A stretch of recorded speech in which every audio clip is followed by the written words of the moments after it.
Assalamualaikum warahmatullahi wabarakatuh. Jadi hari ini aku sama Dr. Siska mau ketemu sama seseorang yang berpengaruh di Indonesia dan Masya Allah tabarakallah udah datang bapaknya. Bilang segera. Kan? Assalamualaikum Pak. Apa kabar Pak? Kabar kirim Pak. Ya. Cek dulu backgroundnya apa nih? Iya. Saya Shiren Pak namanya Pak. Iya. Udah tahu. Apa lagi Pak? Saya main sinetron dulu Pak. Saya yakin Bapak nggak pernah nonton juga. Kalau malam. Cinta Fitri? Enggak Pak. Nonton Cinta Fitri? Enggak lah. Cinta itu buku. Cinta ibuku. Oke. Oke. Pak, assalamualaikum warahmatullahi wabarakatuh. Ini udah mulai belum? Udah boleh kok Pak. Ya udah, oke, go. Ya alhamdulillah. Tamunya udah datang, selamat datang di ruangan Bapak sendiri Pak. Alhamdulillah. Tamunya udah datang, ya kamu bertamu. Kami bertamu, Bapak. Yang pertama saya mau ucapin terima kasih banget udah membolehkan saya pertama kali kesini. Iya. Mungkin Dr. Siska udah pernah ya? Sudah pernah. Udah pernah. Mohon maaf direpotkan waktunya ya Pak. Mudah-mudahan hari ini sharingnya bermanfaat untuk kita semua yang di rumah nonton juga ya. Bismillah ya Pak ya. Bapak gimana sehat Pak? Alhamdulillah. Alhamdulillah. Baik. Ya Ini jadi awet muda sekali ya. iya Masya Allah. Jadi kita manggilnya apa nih, sayang? Bapak atau Om? Selalu aja. Oke, ini Shiren. Saya Bapak aja deh. Jadi gini Manggilnya Shiren, Bapak. ini kan Shiren ini pertama kali kan Ya. ketemu Bapak. Oke. Enggak, kesannya dulu gimana nih? Jadi kesannya? iya makanya. Gantian aku yang nanya, enak aja lu. Dulu. Makanya nih Shiren ketika mendengar kata Pak Muldoko dengan army background, what's on your mind? Deg-degan. Iya, maaf ya Pak. Ya, Karena karena gua kan saya macan. mikirnya jenderal TNI gitu ya. Kayaknya bisa ketawa nggak ya? Deg-degan nggak ya? Deg-degan sih Pak, mohon maaf lahir batin Pak. Tapi alhamdulillah senyumnya banyak dari tadi, jadi saya agak ngelunak dikit hatinya. Memang kalau kita sebagai seorang awam yang mendengar kata Panglima TNI, saya juga sebenarnya dulu-dulu tuh, aduh, saya takut salah bicara. Iya, betul. Kemudian mau tersenyum, mau ketawa juga takut salah sikap, Iya. salah bicara, takut nggak sopan. Tapi ternyata, ya sayang ya, setelah kenal beberapa kali tuh, Pak Muldoko tuh ternyata sesantai dan seasik itu loh. Nanti kita buktikan. Baik, Masya Allah. Jadi Bapak Muldoko ya, Kepala Staf Kepresidenan Republik Indonesia, ya dulunya juga pernah jadi mantan Panglima TNI sampai 2015. Iya. Masya Allah. Dan menjabat sekarang sebagai Kepala Staf Kepresidenan Republik Indonesia itu sampai hari ini ya Pak ya. Masya Allah tabarakallah. Tapi yang aku terharunya ketika aku baca banyak banget yang nggak tahu backgroundnya Bapak itu seperti apa, masa kecilnya Bapak itu seperti apa, dan itu menarik banget. Jujur ya, pas aku baca ini menarik banget karena banyak banget orang yang mikirnya itu orang untuk menjadi orang besar itu lahirnya itu dari keluarga yang besar juga sih Pak, gitu. Jadi privilege gitu. Dan itu yang saya mau tanyain ya Pak ya. Masya Allah. Oke. Aku duluan Pak. Boleh. Baik, jadi pertama saya mau nanya ini sih Pak, waktu Pak Muldoko itu kecil tuh kan lahir dari keluarga petani di desa Pesing ya, di Jawa Timur, di Kediri ya. Itu boleh nggak Kamu sih? tahu sih? Saya baca sih Pak, saya jujur. Saya harus baca dulu Pak. Profiling dulu. Harus tahu dulu Pak. Jadi pengen tahu kok bisa sampai karirnya semasya Allah sekarang, Secemerlang. padahal dulunya anak tanpa merendahkan siapapun ya, anak seorang petani yang juga kerjanya mulia gitu. Boleh diceritain ya Pak? Oh ya. Ya, saya selalu mengatakan saya udah bosen dengan lingkungan kemiskinan ya. Hai guys, sebelum lanjut jangan lupa like and subscribe channel YouTube aku ya. Thank you. Karena memang dari kecil itu saya dari lingkungan seperti itu susah. Untuk itu pada keinginan kuat ya, saya ingin merubah lingkungan rumah tangga atau keluarga saya, khususnya saya ingin merubah diri saya untuk bisa keluar dari lingkungan itu. Itu sih sebenarnya ceritanya begitu. Suatu saat ada waktu saya di desa itu ada taruna ngapelin cewek lah di kampungku gitu, pakai Vespa, wah keren banget gitu. Nah, suatu saat saya kayak ada itu ya, ada Motivasi. dorongan gitu ya. Wah, suatu saat saya juga pengen kayak dia gitu. Nah, waktu saya di dapur cerita sama ibu saya, suatu saat saya pengen kayak dia gitu. Mungkin ibu saya memahami siapa sih lu kan begitu. Akhirnya ya jawabannya apa ya, kamu bisa gitu. Tapi justru tantangan itu merupakan tantangan bagi saya. Ya. Saya akan buktikan suatu saat akan bisa. Gitu. Nah, di kampung saya sendiri itu hanya 2 orang yang SMA waktu itu ya, tahun 70-an. Saya sendiri sama ada teman saya, itu senior saya lebih tua dari saya gitu. Nah, jadi nggak banyak memang lingkungan saya yang sekolah waktu itu. Paling SMP udah top gitu. Maka pada saat mau SMA, saya sudah pengen keluar dari kampung gitu ya. Padahal usia saya waktu itu kan relatif baru 13-14 ya. Tapi saya sudah berani keluar dari kampung untuk sekolah SMA di Jombang gitu ya. Usia kira-kira 15 gitu ya. Ikut kakak saya dengan kondisi yang luar biasa sulitnya ya waktu itu. Jadi setiap Sabtu saya pulang gitu ke kampung, ketemu orang tua saya. Berikutnya Senin pagi-pagi gitu, saya harus kembali pagi-pagi banget. Dimodalin sama ibu saya itu sambal goreng gitu ya. Sambal goreng yang ya, tempe, tahu kadang-kadang lebih banyak itu kalau ada serundeng. Itu modal saya 1 minggu. Saya harus makan itu sampai dengan Sabtu lagi saya kembali. Karena memang nggak ada alternatif ya. Sehingga ya sudah, hanya sebisanya makan nasi, masak nasi, lauknya itu all the time. Setiap 1 minggu seperti itu. Nah, akhirnya waktu SMA saya sendiri juga, menurut saya punya pikiran sedikit minder ya. Karena saya dari kampung sebelah itu SMA-nya di Jombang, saya SMP-nya juga nggak di situ. Sehingga dalam pergaulan itu ada perasaan minder begitu, tambah lagi kondisi ekonomi yang nggak benar ya. Tapi saya tetap berusaha semaksimal mungkin. Akhirnya waktu itu nilai saya ya relatif ya begitulah begitu. Akhirnya saya ke Sospol gitu. Begitu saya ke Sospol, wah nggak bisa lagi nih masuk ke Akabri kan begitu. Akhirnya saya gedor itu ruangan kepala sekolah, saya ingat banget tuh Pak Dr. Andes Tifai.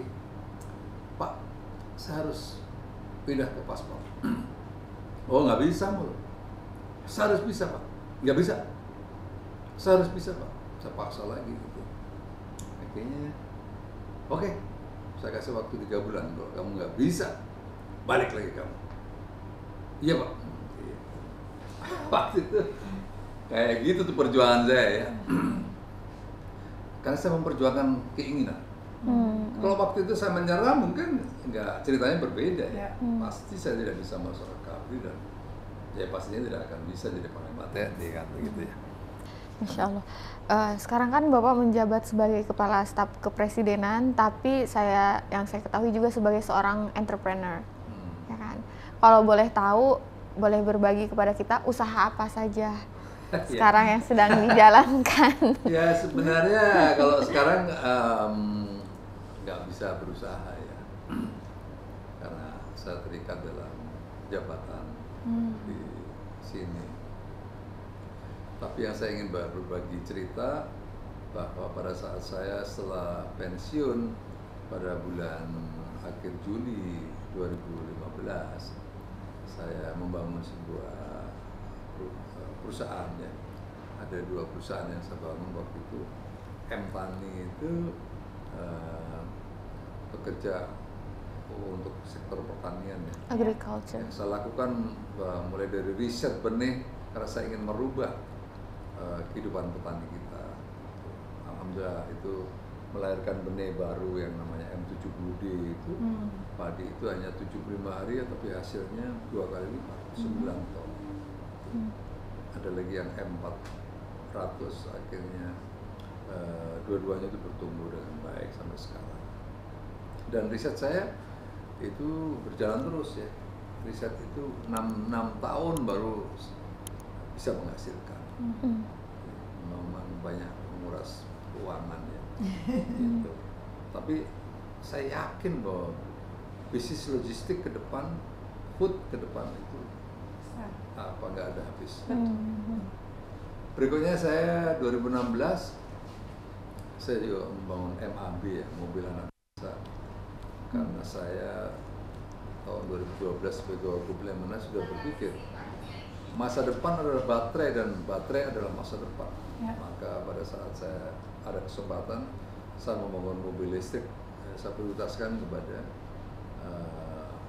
angkutan ya, untuk publik ya. Alhamdulillah sampai dengan sekarang dikelola oleh seorang profesional ya, bertumbuh dengan baik. Terus saya juga lagi mikirin baterai sekarang. Kenapa kita baterai harus impor? Masa sih nggak bisa? Maka Tuhan memberi jalan. Karena saya sangat senang dengan hal-hal yang bersifat riset ya. Akhirnya datang seorang pada saya, dia punya kapasitas untuk membuat baterai dan saya kapitalisasi yang bersangkutan ya. Akhirnya bertumbuh ya. Dan suatu saat saya yakin nih baterai buatan Indonesia akan lahir. Nah, itulah kesenangan saya seperti itu. Suatu saat saya baca di media anak Gajah Mada punya temuan tentang micro bubble ya. Itu bagaimana tambah-tambah itu bisa lebih efisien karena ada micro bubble. Akhirnya dari media yang saya baca itu saya telepon ke UGM. Saya pengen ketemu anak-anak ini. Saya ketemu di sana, saya dengerin, oh ada persoalan gini-gini. Oke, lanjutkan riset kamu, saya biayai. Saya senang dengan hal seperti itu. Masya Allah. Tadi kan ini ya di bidang pertanian. Ya. Mengapa memilih agriculture? Apakah karena mengingat background dulu orang tua? Saya pikir juga gitu ya, kembali lagi ke habitatnya ya. Masya Allah. Memang setelah pagi-pagi saya sore biasanya jam-jam 5 ke masjid ke Suro ya. Itu sampai habis maghrib ngaji itu baca Quran, saya tidur di situ di Suro itu pagi-pagi udah pulang. Ayah saya ngajak saya ke sawah gitu, untuk nyiramin tembakau lah, untuk nanam kedelai dan seterusnya. Kalau waktu saya sekolah SD, ayah saya bilang sama ibu saya, pokoknya kamu ambil sendiri, kamu panen padi itu untuk beli pakaian kamu, untuk beli buku kamu. Jadi saya biasa hidup dengan pertanian. Akhirnya udah saya ingin menekuni dunia pertanian. Nanti kalau pensiun ini juga saya udah siap untuk mengembangkan yang lain. Karena saya akan mengembangkan sorghum, saya akan mengembangkan sagu. Saya kemarin berbicara di FAO di Roma, saya sampaikan satu perlunya regenerasi petani muda Indonesia, dan itu direspon oleh FAO ya. Akhirnya saya dapat bantuan ya. Dapat tiba ada 7 miliar untuk membuat model bagaimana regenerasi petani itu berjalan. Juga saya bicara lagi di FAO di Sri Lanka kemarin, saya berbicara tentang perlunya diversifikasi makanan. Jangan hanya terjebak oleh makanan padi, beras. Kita sebagai negara subtropis, kita memiliki sagu, memiliki sorghum dan seterusnya. Itu direspon lagi oleh FAO, dapat bantuan lagi 9 juta US dollar itu ke negara ya Mas. Ya. Tapi maknanya apa? Saya bisa memengaruhi lingkungan untuk berbuat sesuatu menghadapi krisis di bidang pangan. Masya Allah. Sekarang menurut Pak Mul gimana nih di Indonesia sendiri, anak-anak muda ini mereka apakah eager menjadi seorang agriculture bisnis, atau mereka tanggapan para milenial kalau Bapak lihat mereka ini tuh sebetulnya mau nggak sih menjadi seorang sosok petani, atau sudah gimana nih gitu loh, karena pada tantangannya. Pada dasarnya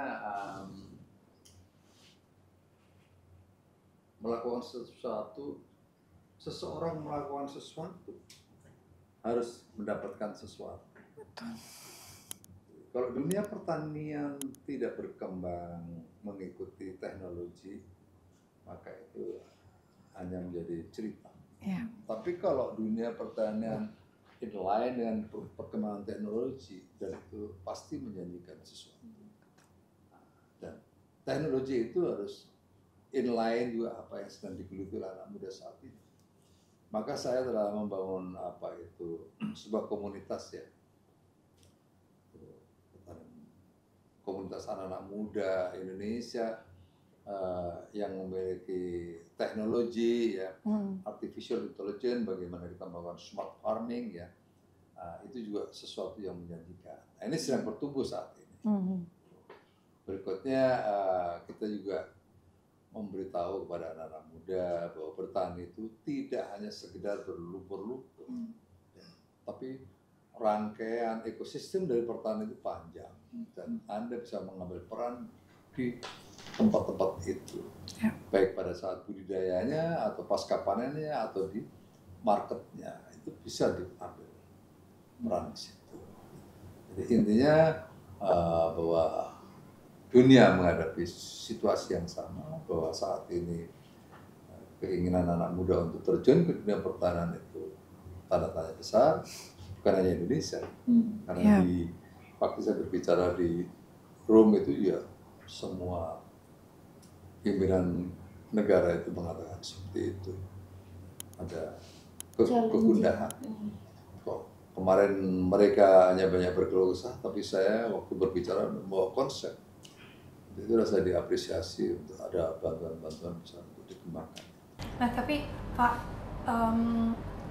boleh nggak sih saya nanya sosok orang tua nih ya? Karena orang tua tuh pasti kan penting banget cara didikan itu gimana? Iya, itu peran orang tua saya agak paradok ya. Satu, ibu saya sangat halus, bapak saya keras. Keras. Karena apa ya, mungkin jadi apa ya, bagian juga lah anaknya jadi sesuatu. Didikannya keras. Tapi ibu saya sangat lembut ya. Dan waktu SMP saya kan suka pulang itu nggak menentu, karena waktu SMP itu ayah saya memberikan sepedanya nggak bisa. Buru-buru sudah motor, sepeda Honda aja nggak bisa. Sehingga pagi-pagi saya harus lari naik kereta api. Gitu ya. Sering banget itu ditangkap sama kondektur ya kan. Jadi naik kereta api karena nggak punya duit, gratisan. Gitu. gratisan, lari-lari, kejar-kejaran, kucing-kucingan gitu, tangkap. Sering kepala sekolah itu harus ke stasiun ambil buku saya gitu ya. Kepala sekolah saya marah tuh, kamu lagi. Nah, memang nggak punya duit Pak, mau gimana? Berapa jauh itu Pak Tuh jaraknya? 8 kilo, 9 kilo lah. Itu dari kampung saya 9 kilo. Jadi Nah, pulangnya nungguin truk kan gitu ya. Ya Allah. Ya gitu. Kalau nggak dapat angkutan, kalau kadang-kadang dapat goncengan temen ya, tapi lebih banyak nggak dapat naik truk. untuk prestasi saat dari SD sampai SMA gimana? Kalau saya SD SMP oke ya, oke. Mungkin masih bisa mengendalikan emosi ya. Kalau waktu itu kan di daerah sendiri ya. Tapi SMA-nya agak terganggu ya. Nah, anehnya pada saat saya di Akademi Militer itu mungkin harapan saya kan bisa terpenuhi ya. Atau mendapatkan sesuatu ya, makan semuanya tertib ya kan, semuanya belajar tertib gitu. Mungkin teman-teman saya yang biasanya hidupnya teratur masuk akabri stres begitu ya. Tapi karena saya udah liar begitu hidupnya ya, ngadepin situasi itu biasa aja, saya happy aja. Jadi nggak ada perasaan Stres. takut. Yang penting apa yang saya inginkan ada semua di situ. Walaupun dalam keadaan tekanan tinggi ya, tapi saya bisa mengelola lingkungan. Akhirnya waktu belajar itu selalu baik gitu ya. Nggak pernah ngantuk, tapi saya serius di depan duduknya. Sehingga semua pelajaran saya bisa tangkap. Karena sudah mengalami pengejaran di kereta. Iya, udah biasa. Hidupnya udah biasa berantakan kan gitu. Jadi biasa. Jadi pasti masuk militer itu kayaknya salah satunya untuk lebih nyaman kayaknya. Malah Ya, lebih nyaman. Orang lain banyak yang stres ya. Karena kan kita mau makan pagi buru ngadepin senior udah ampun gitu. Tapi gue nggak peduli, yang penting gue makan pagi aja sih. Gitu. Itu tadi saya karena Jadi sebelum memang masuk memperjuangkan sesuatu tidak mudah. Intinya itu. Ya. Kalau kita cepat menyerah maka itu jadi nggak bisa. Berikutnya saya dari perjalanan saya yang panjang itu akhirnya saya juga punya moto dalam hidup ini, bahwa saya menempatkan tantangan sebuah kebutuhan. Kalau orang lain mungkin menghadapi tantangan menjadi keciut, menjadi lemes, down. tapi kalau saya nggak ada tantangan malah lemes. Nah gitu. Jadi bagaimana caranya kita harus selalu mencari tantangan-tantangan baru dan membuat target. Ya. Gitu. Jadi biasa men-challenge diri sendiri Iya. gitu ya. Iya. Menarik sih sebenarnya ya. Orang masuk militer itu tertekan kalau Bapak Malah lebih seneng. mencari tekanan. Bapak, maaf kan tadi Bapak mention tentang ibu itu memang halus gitu ya. Apa sih yang Bapak sangat ingat sampai sekarang sosok beliau itu seperti apa sebagai seorang ibu yang mendidik anaknya? Ya, 12 bersaudara. Iya, 12 bersaudara dan saya anak terakhir ya. Yang salah dari ibu saya itu beliau sholat tahajud, sholat itu duha ya. Sholat duha itu, aduh, itu sampai dengan saya, sampai beliau menjelang meninggal ya. Itu masih kuat sholat duha ya. Terus beliau suka keliling ya pagi-pagi, datengin para jombo-jombo, anak-anak yatim, kasih uang kecil-kecil gitu. Kalau saya datang, Mul, uangmu habis itu. Kok cepet Bu? Iya, saya kesini. Apal itu, orang tua saya itu buta huruf, ibu saya. Tapi apal banget itu satu persatu. Ya udah nggak apa-apa Bu. Mungkin karena beliau menikmati ya itu ya, memberikan sesuatu sama orang yang membutuhkan, dia nikmati. Akhirnya beliau panjang usianya, usianya lebih dari 100 tahun. Masya. Dan sehat itu, Dan meninggal bebas stres. Iya, meninggal pada saat sudah memang karena usia ya, yang yang agak sedikit unik dan aneh ya. Waktu saya kolonel, ibu saya, "Mul, ya Bu, aku udah nggak kuat, aku udah pengen meninggal, aku udah pengen mati." Bahasanya bukan meninggal, aku udah pengen mati. Aku udah pengen mati, Le. Le itu bahasa Jawa Timur itu. Saya bilang, "Jangan dulu." "Ada apa?" "Tunggu saya sampai jadi panglima." "Masih lama enggak?" "Ya nggak ngerti, masih kolonel kan." Begitu pulang lagi, tanya lagi. "Udah Le, panglima." "Belum Bu, tunggu." "Masih lama enggak?" "Belum tahu Bu, tunggu pokoknya." Itu sampai saya menjadi panglima divisi Kostrat 1 ya, panglima divisi 1 Kostrat. Kira-kira 2 minggu ibu saya meninggal. Itu, aduh luar biasa. Mungkin belum rela kalau saya belum jadi panglima. Masya Allah. Jadi banyak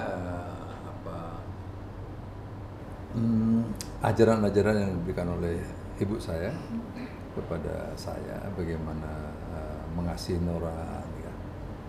Berikutnya bagaimana hidup berbagi. Saya ingat waktu beliau kalau lagi panen gitu ya, panen biasanya kalau di kampung kan ada dibagi 5 gitu. Terus saya lihat ibu saya tuh betul-betul nggak tega mengurangi. Kok biasanya aturannya dapat 1, ya udah kasih 2. Gitu. Jadi memang itu di depan mata saya. Jadi saya akhirnya memberikan pelajaran juga kepada anak-anak untuk berbagi, berbelas kasih sama anak-anak yatim.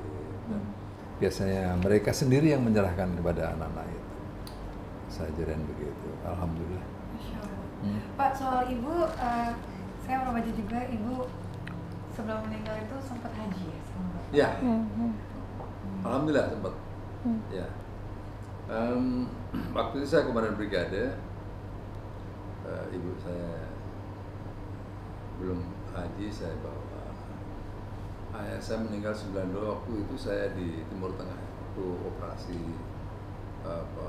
military observer di Irak Kuwait ya. Akhirnya saya nggak sempat. Waktu saya kolonel, komandan brigade, ibu saja haji.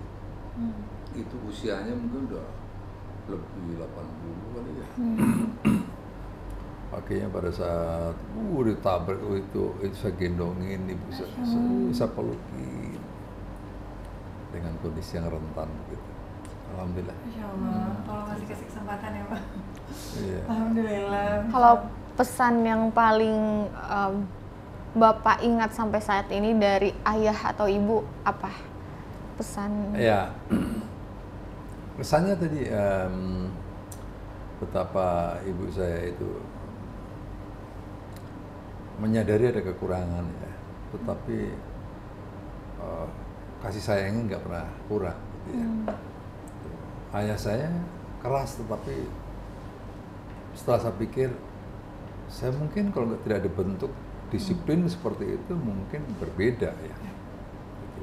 Jadi ayah saya kerasnya keras mendidik, bukan kasar enggak, tapi mendidik. Jadi bagaimana kita diarahkan untuk benar menjadi orang, nggak salah-salah. Ini pelajaran-pelajaran yang penting bagi saya yang bisa menuntun saya khususnya ya, itu menjadi lebih gitu ya, lebih punya kekuatan. Waktu saya perwira pertama, ayah saya, "Mul, ya Pak, kamu jangan ragu-ragu jadi prajurit." "Kenapa? Keturunan kamu dulu jagoan perang." Waktu zaman Belanda. Pakai bambu runcing. Iya. Jadi itu juga memberi semangat kepada saya ya, sehingga saya, oke, begitu menjadi kekuatan baru yang begitu-begitu. Terus saya pelajaran begini juga kita berikan kepada anak. Lalu saat anak saya karena kita arahkan ke dunia bisnis ya, Itu saya lempar itu buku 100 tokoh dunia terkenal. Baca ini. Kamu harus bisa menjadi sesuatu ke depan. Nah, itu. Nah, ini kan sama, kita memberi challenge kepada anak-anak kita agar mereka berpikir lebih jauh ke depan. Masya Allah ya. Nah ini menarik banget loh ceritanya. Masya Allah ya, maksudnya didikan orang tua tuh memang membentuk karakter anak ya. Ya. Terkadang kita mikirnya kayak kenapa sih galak banget gitu ya. Tapi biasanya in the future kita baru tahu kenapa ya bapak kita galak dulu. Iya. Karena hidup tidak segampang itu ya Iya. Pak. Benar. Iya. Dan yang pas Harus itu dipersiapkan. ini ya, knowledge is power, but character is more. Ya kan, Benar-benar. bahwa Untuk itu saya mendidik anak saya juga begitu. Mereka tanya, kalau kita lagi ke belanja gitu, Pak, mana Pak? Kamu putuskan sendiri mana yang baik menurut kamu. Pak, ini gimana Pak? Kamu buat keputusan sendiri. Itu saya ajari terus anak saya untuk membuat keputusan. Saya ingin mereka menjadi lebih mau belajar untuk buat keputusan, karena kalau dikit-dikit orang tuanya nanti jadi nggak mandiri gitu. kayak disetir gitu. Nah, begitu diberi kesempatan untuk buat keputusan, setiap tanya putuskan sendiri, maka dia selalu kalkulasi tentang untung dan rugi. Nah, gitu. Jadi ini sebuah pilihan-pilihan yang kita berikan kepada anak sehingga anak itu jadi kokoh. Gitu. Alhamdulillah saya punya 2 anak itu baik-baik ya, tidak ada masalah, semuanya sekuliah belajar dengan bagus ya, dan mandiri sekarang gitu. Karena saya ajari untuk mandiri, nggak boleh cengeng, nggak boleh sekali, dan kebetulan nggak mau juga menjadikan ayahnya sebagai background, enggak mau. Oke. Jadi mereka Berdiri di kaki sendiri. Masya Allah. Iya. Demi cucu ya Pak ya. Itu. Udah jadi grandpa. Pak, Bapak kan ini mungkin banyak banget yang nggak tahu juga ya. Ini menarik juga. Pak Muldoko itu punya masjid. Ya alhamdulillah. Boleh nggak diceritain kenapa masjidnya berdiri di situ, Pak? Oh. Ya tadi bagian dari cerita tadi ya, saya sampai SMA pun nggak ada bekal ya. Sehingga pada saat saya naik bus pagi-pagi kembali sekolah di Jombang itu, beberapa kali diturunkan di daerah situ, karena posisi itu dia tanya di mana bayarannya, nggak bisa bayar, turunkan di situ. Ya kita akhirnya jadi merenung kan begitu, kenapa merenungi hidup gitu ya, begitu sulitnya hidup. Suatu saat saya jadi Panglima TNI, akhirnya punya keinginan untuk berbuat sesuatu karena Jombang pernah melahirkan saya menjadi Panglima. Di Kediri melahirkan saya menjadi Panglima. Akhirnya saya memilih tempat yang pas di tengah-tengah. Jaraknya antara Kediri, kampung saya, dan Jombang. Itu relatif ada di daerah itu. Kebetulan juga di daerah itulah saya sering diturunkan dari bus begitu. Akhirnya kalau kamu baca di batu itu, inilah jalan perenungan. Karena saya pernah sering merenung di situ, kenapa hidup saya kok seperti ini. Masya Allah. Introspeksi. Merenung yang insya Allah membawa bekal di akhirat ya. Merenung in the future jadi masjid. Masya Allah. Kebetulan kok ya, alhamdulillah itu jalan Tuhan juga kok pas di pintu tol ya. Itu. Padahal sebelumnya saya sudah ada 3 alternatif yang harus kita pilih, tapi kok milih di situ. Ini sudah jalan Tuhan. Terus tadi kan Bapak Mul pernah memberikan 100 tokoh dunia buku kepada anak-anaknya. Kalau boleh tahu, Pak Mul sendiri siapa sih tokoh idolanya dan kenapa? Oh gitu. Iya. Kalau saya prajurit ya pasti tokoh idaman saya adalah Panglima Sudirman. Panglima Besar Sudirman, karena beliau memberikan spirit yang luar biasa sebagai tokoh panutan yang semua ada di beliau. Inspirasi. Ya, dari sisi kesederhanaannya, dari sisi semangat fighting spiritnya, semangat perjuangannya dalam kondisi sakit, beliau masih bisa berjuang. Berikutnya dari sisi latar belakang pendidikan, beliau memiliki latar belakang pendidikan yang baik. Walaupun pada saat itu ada ukuran-ukurannya, tapi saya memandang beliau punya background seperti itu. Maka saya juga mencoba bagaimana saya membangun spirit menjadi seorang prajurit yang baik. Berikutnya bagaimana saya memiliki background keilmuan yang bisa mendukung dalam perjalanan hidup saya dan karier saya. Maka saya juga menimba ilmu-ilmu di luar kemiliteran, sehingga itu bisa menjadi background saya untuk mengelola sebuah organisasi.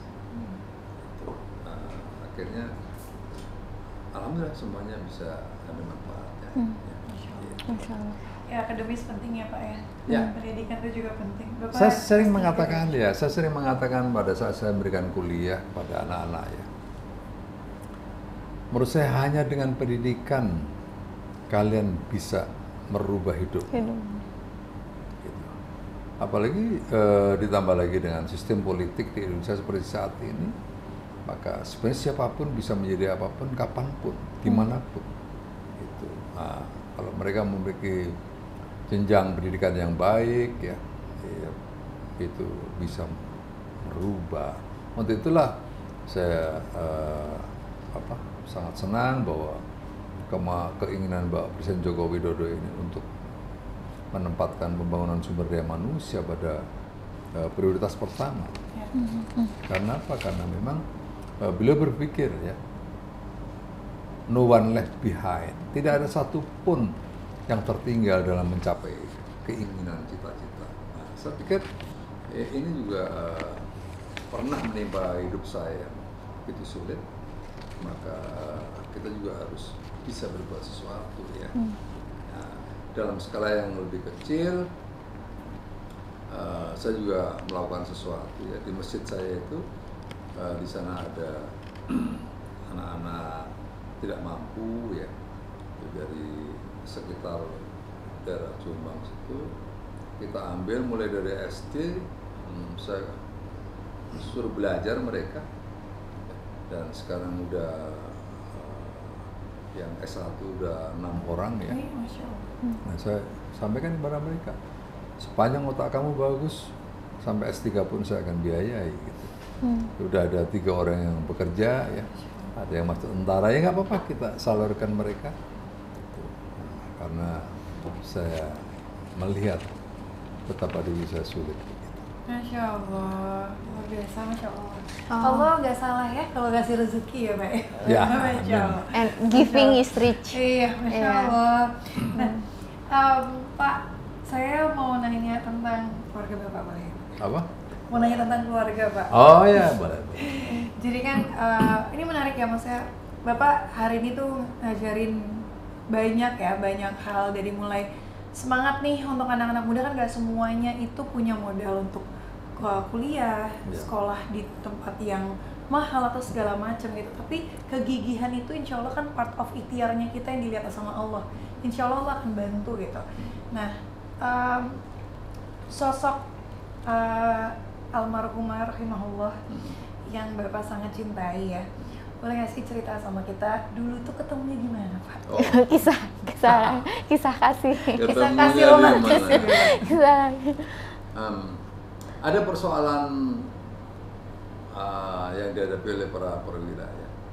Pada saat taruna itu mudah mencari pacar, tapi begitu setelah perwira cukup sulit menentukan jodoh. Itu persoalan yang hampir semuanya yang ngadepi situasi seperti itu. Ya, jadi pada saat saya Letnan 1 itu ya mungkin hubungan ini ada relation bisnis ya antara keduanya, akhirnya bisa menemukan, ada saudara saya yang kebetulan membangun relasi dengan mertua itu calon mertua waktu itu. Akhirnya ditemukan, bisa ketemu, ya mungkin saling senyum, akhirnya bisa jatuh cinta. Dari mata Situasi sesungguhnya seperti itu. Itu ketemunya pada saat saya udah perwira ya. Dan sepertinya memang berbeda. Istri saya dari lingkungan keluarga yang punya, saya dari keluarga yang tidak punya. Tapi rupanya memang semuanya sudah menjadi jodoh ya. Dan bagi saya sebuah keuntungan juga, karena kalau saya waktu itu menikah dengan sama-sama miskin mungkin juga susah gitu. Gitu. Jadi saya harus jujur, memang mertua saya ada sesuatu. Nah, waktu saya dikunjingkan Panglima Tajir, ya, saya jujur aja. Memang saya menikah dengan orang kaya. So what, kan gimana? Kan nggak bisa dihindari. Simbiosis mutualisme. Akhirnya itu menunjang hidup saya, menunjang Menunjang karir saya, karena saya sudah nggak perlu lagi mikirin garis belakang. Saya hanya fokus pada pekerjaan, sehingga nggak ada lagi pusing kanan kiri dan seterusnya. Itu bukan berarti kita gimana ya? Matre ya, bukan juga ya. Emang itu udah jodoh kan ya. Tapi saya membayangkan ya, saya juga membayangkan kalau waktu itu kita sama-sama sulit juga mungkin mempengaruhi dalam perjalanan karir. Ya. Tapi doktrin saya akhirnya kepada anak saya katakan sama mereka, saya sebagai ayah kamu, saya tidak mempersyaratkan suami kamu, istri kamu, anaknya orang kaya. Tapi satu syarat saya yaitu harus, kalau laki-laki harus bertanggung jawab, harus bekerja. Itu kalau nggak bertanggung jawab ya nanti anak gue menderita. Bibit bebet bobot penting ya. Benar. Tapi gimana sih Pak sosoknya Almarhumah di mata seorang Bapak Muldoko? Iya, istri saya segalanya ya. Karena apa? Saya bisa seperti ini karena istri. Saya harus jujur. Ya. Saya harus jujur sepenuhnya bahwa saya Muldoko bisa seperti ini karena istri. Bisa menjadi panglima karena istri. Kekuatan istri saya luar biasa ya. Karena saya sama sekali tidak pernah memikirkan hal-hal yang aneh-aneh. Saya fokus kepada tugas dan istri saya sangat mendukung itu, sangat memahami itu, sehingga betul-betul nggak ada sama sekali handicap saya dalam menjalankan kegiatan pekerjaan. Semuanya mendapat dukungan penuh ya dari istri. Ada sebuah pengertian yang sangat tinggi ya. Sabar yang paling sulit ya. Karena apa? Karena kadang-kadang Sabtu Minggu harusnya untuk bercengkerama dengan keluarga, saya harus kuliah. Kuliah S1, S2 sampai S3 itu sebuah pengorbanan bagi keluarga loh. Gak gampang ya. Tapi bisa menerima dengan baik. Berikutnya kalau saya jadi komandan gitu, jadi panglima, kalau saya harus membangun di organisasi saya, baik komandan batalon, komandan brigade sampai panglima, saya sering minta duit. Iya, saya sering minta duit. Mana duit? Untuk apa? Saya membangun ini. Oke, nggak rewel gitu. Jadi, ya itu bagian dari kesukaan saya. Dimanapun saya menjabat, saya selalu membangun. Dan hebatnya istri saya adalah nggak pernah komplain. Gitu. Walaupun pakai uang pribadi, nggak ada masalah. Itu bagian-bagian yang mungkin tidak dimiliki oleh orang lain. Gitu. Makanya menurut saya saya bisa seperti ini, saya bisa membangun sebuah prestasi, ya karena istri, karena kehadiran istri saya. Berarti betul ya, behind every successful man there is a great woman behind. Iya. Betul itu, exactly, great women. Kalau yang di belakang kita nggak punya kekuatan besar, nggak bisa menjadi apa itu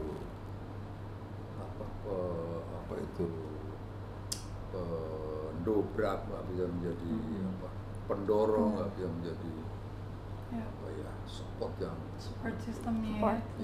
ya. Ya. Berarti kan maksudnya selain dari memang apa yang almarhumah miliki juga sosoknya tuh kuat gitu kan. Ya, Maksudnya kuat. nggak cranky ditinggal-tinggal, Iya. nggak begini nggak begitu gitu. Jadi memang support ya, mau kayak gimana, keluarganya seperti apa itu tuh susah dicarinya ya. Pada saat bertugas berperang gimana istrinya Pak? Ada Ya biasa di batalan ya mengelola anak sama organisasi berjalan dengan baik. Gitu. Istri saya itu very detail ya, sangat detail. Kalau saya pergi itu disiapin koper itu dikasih denah itu. Ya. Pakaian dalam nomor 1, pak ini nomor anduk nomor ini, itu detail itu. Sehingga kalau saya buka itu tinggal saya lihat, nggak usah perfeksionis. nyari-nyari lagi, Masya sampai Allah. seperti itu tuh. Bahaya nih kalau suami saya nonton. Berikutnya kalau mungkin Anda nggak percaya ya, Anda nggak percaya sampai saya kepala staf presiden saja. Biasanya kita pakaian memang kita laundry ya. Ya. Tapi pada saat kita cabut dari plastik itu kan kusut ya. Istri saya sendiri setrika. Gitu. Sampai begitu. Berikutnya kalau masang pangkat gitu, itu dia lihat begini. Merek. Gitu. Dia sendiri yang gunain. Tapi Oh. pada saat tugas ke luar negeri, misal ada sempet ini nggak Pak nangis atau misalnya Apa ya udah ya gampang gitu. atau strong? Kalau saya kan kalau ternyata suami saya mau perang misalnya ya, kayak gimana nggak usah deh, jangan pergi. Kalau dulu Ibu gimana ketika kalau, Bapak bertugas ke melihat luar negeri? keteguhan ya, mungkin kita juga sudah doktrin kalau. Jadi kalau saya memanggil karena kita komandan ya, biasanya ada prajurit saya, bawaan saya mau menikah, dia menghadap dengan calon istrinya, saya dengan istri saya. Pertanyaan saya yang pertama kepada calon istri, apakah kamu siap menjadi janda? Itu pertanyaan pertama. Jadi makanya istri saya karena udah sering begitu ya udah biasa begitu. Karena apa? Karena memang prajurit kita begitu malam ini nikah, besok berangkat operasi. Maka suatu saat saya memperjuangkan kesejahteraan prajurit saya di DPR waktu saya Panglima. Saya tunjukkan, inilah kondisinya seperti ini. Bisa dibayangkan kalau prajurit saya baru menikah berangkat ke daerah operasi, dia meninggal di sana. Seperti apa kondisi istri yang dihadapi? Kalau itu negara tidak menyiapkan sejumlah bekal kepada istrinya yang dia tinggal, maka kita berdosa kalau suatu saat istri yang masih muda ini berbuat sesuatu menyimpang. Saya sampai ngomong gitu, karena kita harus punya tanggung jawab moral yang tinggi untuk mereka. Tapi Bapak punya pengalaman nggak Pak? Maksudnya Bapak ngadepin keluarga yang memang seperti itu kan? Iya. Suatu saat saya juga belum menikah sih. Ya, waktu saya ke Timur Timur tahun 85, karena sama-sama belum punya pengalaman bertempur, tahu-tahu kita masuk ke daerah yang sangat merah ya. Sangat merah itu artinya sangat berisiko tinggi. Ya. Tahu-tahu begitu saya pagi-pagi kira-kira jam 6 kurang seperempat saya berangkat, saya dihajar. Akhirnya ada 3 anak buah saya meninggal. sebuah persoalan yang sangat sulit dihadapi oleh komandan adalah bagaimana mengantarkan jenazah ini ke hadapan atau menyampaikan berita ini ke orang tuanya, ke istrinya. Dan saya sampai sekarang ingat anggota saya Sersan Kasmuri itu, istrinya mengatakan suami saya tidak meninggal sampai beberapa tahun. Itu situasi yang sangat sulit yang kita hadapi pada saat menghadapi keluarga. Coping. Aduh, itu berat banget itu. Itu yang selalu saya pengen tanyain tuh, kalau misalnya ada kejadian kayak gitu tuh gimana cara ngomongnya? Ya, itu paling sulit. Breaking the news itu kan. Ya, itu berarti salah satu tugas yang paling sulit ya Pak ya? Iya. Masya Allah ya Pak. Pak, masih soal almarhumah ya Pak ya, yang luar biasa sosoknya, yang jujur jadi pelajaran juga buat saya ya Pak ya, masih muda ini kayak saya deg-degan nih ya, sampai pulang malu sama suami saya nih kayaknya ya. Maksudnya kurang ngurusin kayaknya. kurang detail gitu kayak saya, maafin ya. Semoga dimaafin. Maksud saya detik-detik sebelum kan beliau battling sama cancer ya Pak. Iya. Momen apa sih yang Bapak benar-benar nggak bisa lupain yang Allah kasih untuk Bapak dan almarhumah sebelum beliau dipanggil sama Allah?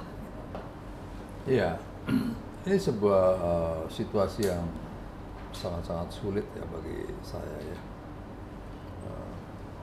Karena saya merefer kepada orang tua saya. Suatu saat orang tua saya itu ya Pak, saya ingin mati duluan daripada ibu kamu. Kenapa? Saya tidak bisa hidup tanpa ibu kamu. Suatu saat ibu saya juga begitu.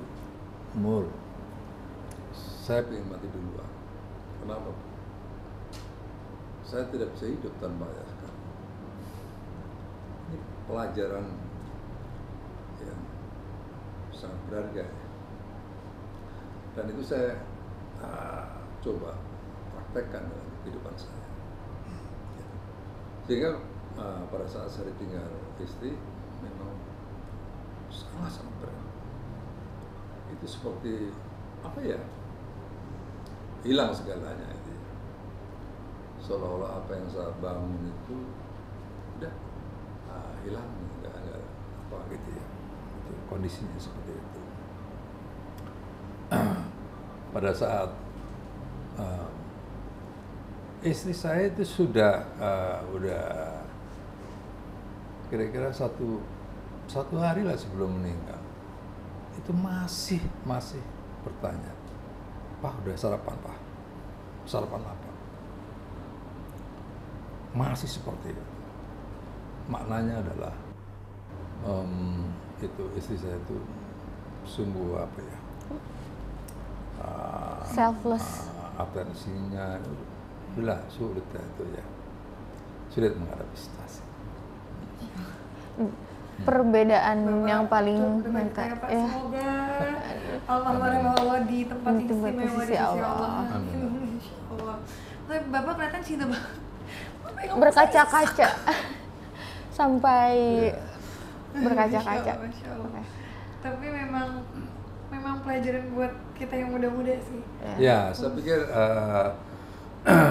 saya menyarankan kepada generasi muda, pernikahan adalah sesuatu yang sakral ya.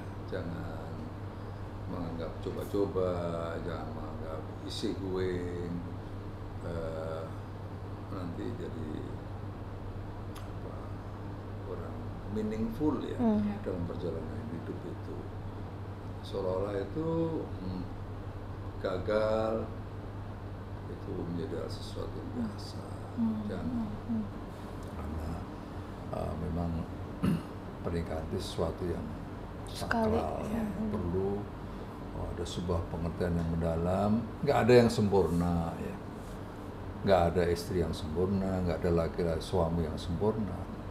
Tapi pertemuan itu menjadi sesuatu yang sempurna setelah kita memiliki pengertian yang sama, saling menghormati dan seterusnya.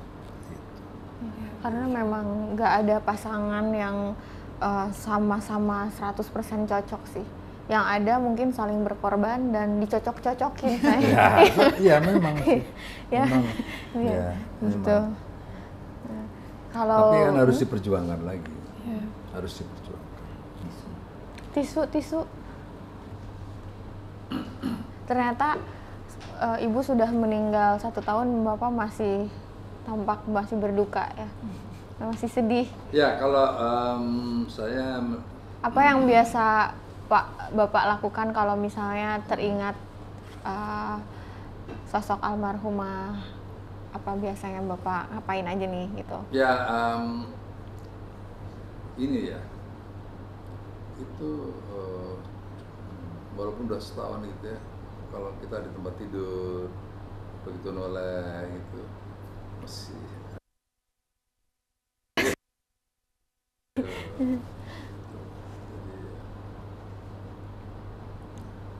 Susah ya. Itu bebas.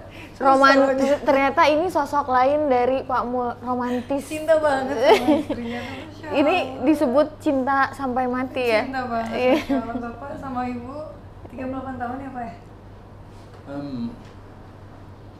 Ya 38 tahun. 85 ya.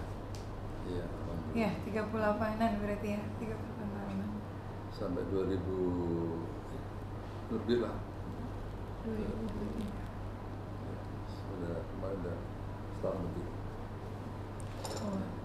Nanti kalau til jannah. Amin. Ya, amin. Insya Allah ketemu lagi ya Pak. Ya. Amin. Saya tuh kan cengeng ya Pak. Sayanya susah. Iya.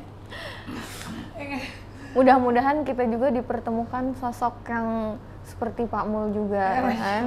Yang Insya Allah ada jodohnya. Tapi dari tadi Bapak cerita ya, saya sebagai perempuan kayak denger sosok almarhumah tuh luar biasa. Luar biasa. Yang pertama, beliau itu backgroundnya itu bukan dari keluarga biasa-biasa aja, tapi ngurusin suaminya itu Masya Allah. Balik lagi ini teguran buat aku yang masih nanggung kayaknya ngurusin suaminya itu sampai plat miring diurus itu tuh Masya Allah, dan itu berkesan banget buat Pak Mul sampai kapanpun. Dan beliau juga pasti jadi sosok ibu yang baik untuk ngurusin anak-anak, karena kan Pak Mul sering tugas. Iya. Ada perang, ada keluar negeri, ada tugas di sini ada kuliah sampai S3. Jadi beliau kan yang ngurus anak-anak di rumah, suami pulang ngurusin anak, ngurusin suami juga. Itu Masya Allah banget gitu. Dan itu apa ya, inspirasi lah untuk kita semua gitu ya, untuk kita yang masih muda-muda ini ya, banyak belajar gitu, terutama saya gitu. Kalau untuk dari saya sih cukup ya Pak ya, makasih Ya, banget. jangan dilanjutkan terus nanti nangis.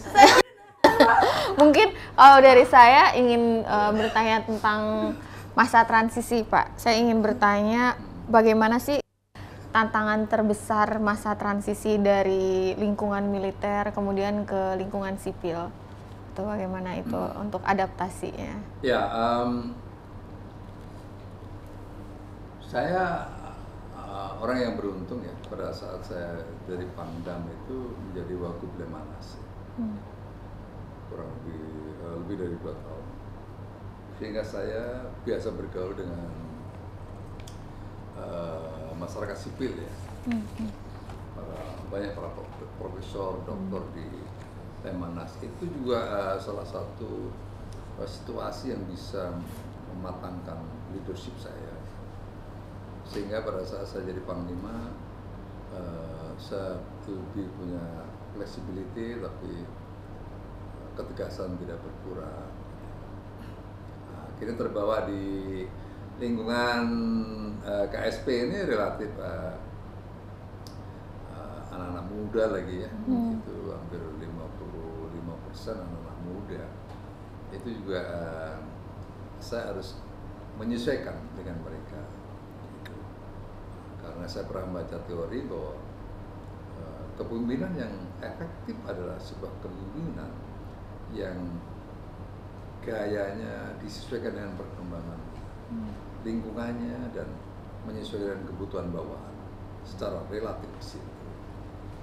Maka dalam saya mengelola teman-teman yang ada di sini, saya juga melihat dengan baik kapasitas masing-masing, berikutnya kemampuan dan batas kemampuan mereka seperti apa dan seterusnya, sehingga saya lebih memberikan kontribusi kepada mereka, karena mereka anak-anak muda yang perlu diarahkan, perlu dididik, perlu disiapkan untuk menatap masa depannya, sehingga saya lebih ngemong di sini, lebih nggak memaksakan mau saya begitu ya. Berikutnya yang kedua, saya juga suka dengerin mereka, karena saya yakin bahwa mereka anak-anak generasi muda yang paham tentang kemauan situasi saat ini, maka saya banyak mendengar dari mereka agar kebijakan-kebijakan government juga bisa adjustment dengan buat the customer need yang maunya kita. Berikutnya saya juga menempatkan di sini sebagai learning organization, organisasi pembelajar yang senior-senior memberikan pembelajaran kepada yang muda, yang muda banyak belajar dari yang senior, sehingga organisasi menjadi organisasi yang dinamis. Maka dalam doktrin saya di sini, saya perlu superwoman, saya perlu superman. Tapi yang jauh saya butuhkan adalah super team. Super team menjadi kebutuhan yang tidak boleh ini kebutuhan absolut dalam sebuah organisasi. Karena tadi itu filosofinya kan, semakin kita bergandengan tangan, kerjasama, maka semakin ringan pekerjaan itu. Seperti menjadi prasyarat dalam bekerja. Itulah kira-kira bagaimana saya bisa membawa anak-anak ini dengan semangat yang kuat ya, walaupun pekerjaannya luar biasa banyaknya, ya, tapi itu saya bisa membawa mereka dengan senang tapi produktif. Ya. Ada tips and tricks untuk orang-orang yang nonton kita ini menjadi sebagai seorang entrepreneur, bagaimana menghadapi tantangan, bagaimana memulai untuk menjadi seorang pengusaha? Ya, dunia usaha adalah dunia yang tidak mudah, teman-teman sekalian. Ya, karena risikonya juga tinggi. Profit and loss itu sesuatu yang biasa dalam dunia bisnis. Tapi saya menyarankan Anda harus banyak belajar dulu sebelum buat keputusan. Ya. Karena belajar dari data diolah menjadi informasi, ya, informasi di judgment menjadi ide-ide besar, ya. Berikutnya ide-ide itu harus bisa kita kelola menjadi value creation namanya, sehingga kita menjadi bisa kompetitif. Itu teorinya seperti itu. Ya, Anda nggak usah khawatir, banyak data berada di mana-mana, tapi Anda harus pandai mengelola data menjadi informasi. Dan dari informasi itu pilihlah mana yang menjadi ide yang bisa dikembangkan. Anda akan menjadi sesuatu. Ide mahal ya? Ya. Ini pertanyaan terakhir dari saya. Oke. Saya udah ya Pak. Pertanyaan terakhir dari saya. Jadi gini ya Pak ya. Sekarang ini kan di Indonesia terutama presiden kita ini tuh banyak backgroundnya militer.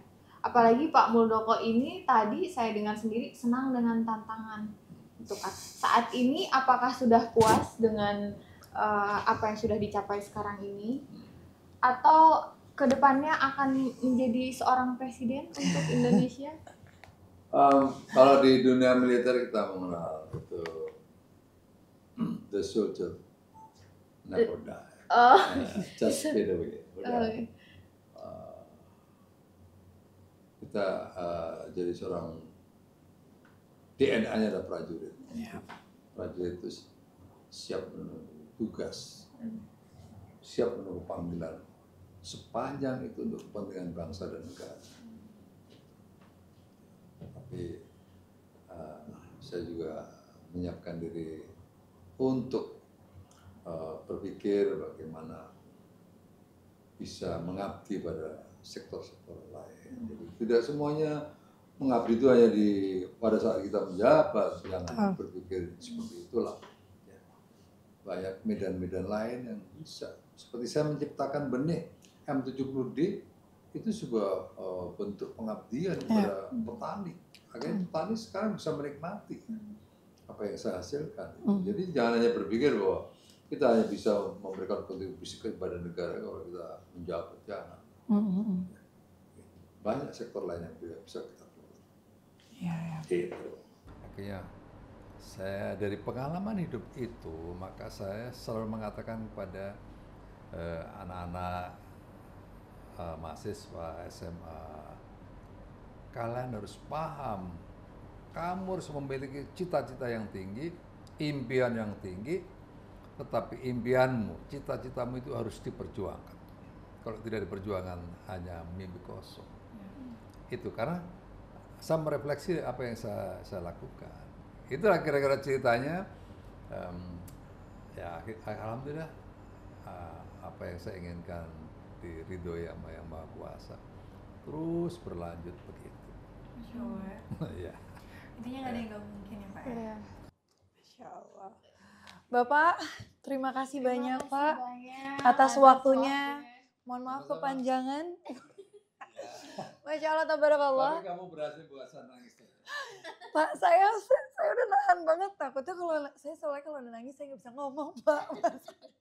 Bapak, Masya Allah, tabarakallah. Terima kasih banget pelajarannya untuk saya, untuk kita, untuk semua yang nonton. Luar biasa banget. Semoga Allah balas semua kebaikan Bapak hari ini dengan segala informasinya, dengan segala sharing pengalaman yang luar biasa ya. Mohon maaf ya Pak kalau ada salah-salah. Mudah-mudahan diterima lagi. Kalau datang nggak dikunci di depan ya Pak ya. Tadi dikunci. Enggak, makasih. Alhamdulillah welcome banget di sini ya. Oke semuanya, mohon maaf lahir batin kalau ada salah-salah kata. Mudah-mudahan bermanfaat. Assalamualaikum warahmatullahi wabarakatuh. Kaget. Aduh.